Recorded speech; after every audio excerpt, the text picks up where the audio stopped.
আসসালামু আলাইকুম। ওয়ালাইকুম আসসালাম। ভাই, আপনার মন খারাপ কেন?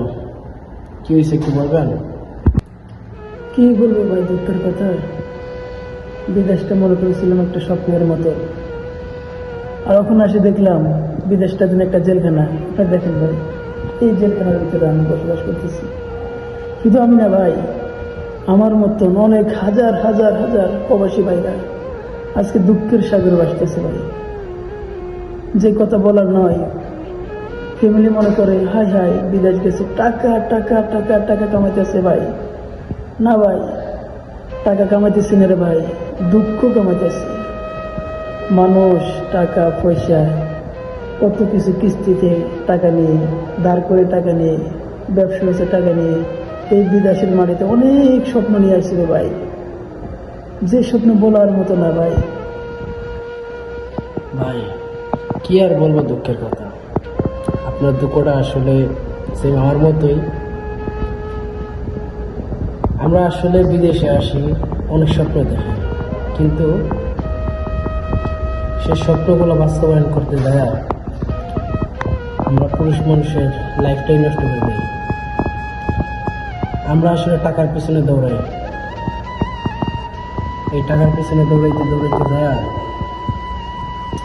জীবনটাই শেষ।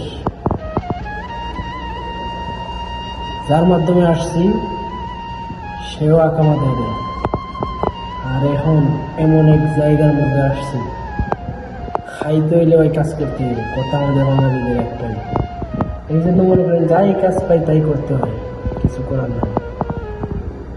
আপনারা আসলে দুঃখটা বুক শুনে আমারও খারাপ লাগতেছে। আমি তো আসছি 3 বছর ধরে, আপনি আসছেন 3-4 মাস হয়েছে। দেখেন আল্লাহ কি করে, আল্লাহর কাছে শুকরিয়া আদায় করেন।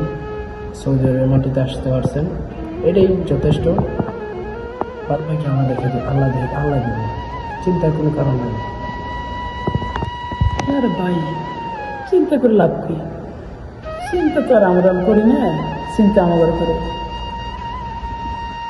যে চিন্তা সারা জীবন মনে করছি মানুষে চিন্তা করতেছি।